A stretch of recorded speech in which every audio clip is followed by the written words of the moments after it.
लागलाय आणि त्या मातृत्वाचा आपण आज उत्सव करणार आहोत. सो त्या ह्याच्यामुळे आमच्या विश्वासराव कुटुंबात एक नवीन फॅमिली मेंबर ऍड होणार आहे आणि ह्याच्यामुळे आपल्याला सगळी नवीन नवीन नाती निर्माण होणार आहे.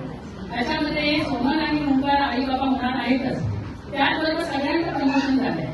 आम्ही आजी आजोबा होणार आहोत, त्याचे बरेच जण आजी आजोबा होणार आहेत, कोण काका काकी होणार आहे, कोण मामा मामी होणार आहे, कोण आत्या होणार आहे, कोण मावशी होणार आहे.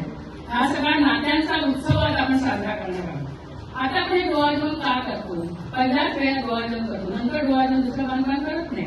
कारण पहिली जर बाई जर गरोदर होते तेव्हा तिला माहीत नसतं, तिच्या शरीरात खूप अंतर बदल होत असतात, हार्मोनल चेंजेस होत असतात, तिचा स्वभाव बदलतो, तिच्या शरीरात बदल होतात आणि या सगळ्या नवीन नवीन बदलांना सामोरे जाताना तिला ज्या काही अडचणी होतात त्या अडचणी जाणू नये, तो आनंद तिला मिळावा यासाठी तिला खुश राखण्याचा आपण खूप प्रयत्न करतो. दुसऱ्या मानवाने तिला माहीत झालेलं असतं हे कसं आपण टॅकल करायचं, त्यामुळे त्यावेळेस तिचं काही कौतुक करायची गरज नसते. म्हणून पहिल्या बालपणाच्या वेळेला कौतुक करायची गरज नसते आणि म्हणूनच पहिला बालपण आपण आईच्या घरी करू, तिथे ती मन मोकळेपणाने आपले सगळं काय म्हणायचं असेल, तिला काय डिफिकल्टी असेल ते व्यक्त करू शकतो.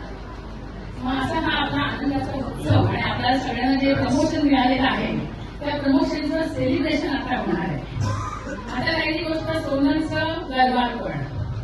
आता सोनल आमच्या विश्वासाच्या कुटुंबात आली की आमच्या कुटुंबाचा एक भाग बनली आणि भाग बनता बनता आता आमच्या कुटुंबात एक नवीन घेऊन येणार.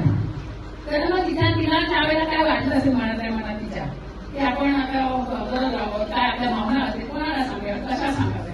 त्यासाठी एक छोटंसं एक छानसं गाणं आहे. गाणं म्हणजे गीत आहे, ते मला पटतंय का बघा आणि दिसतंय का बघा.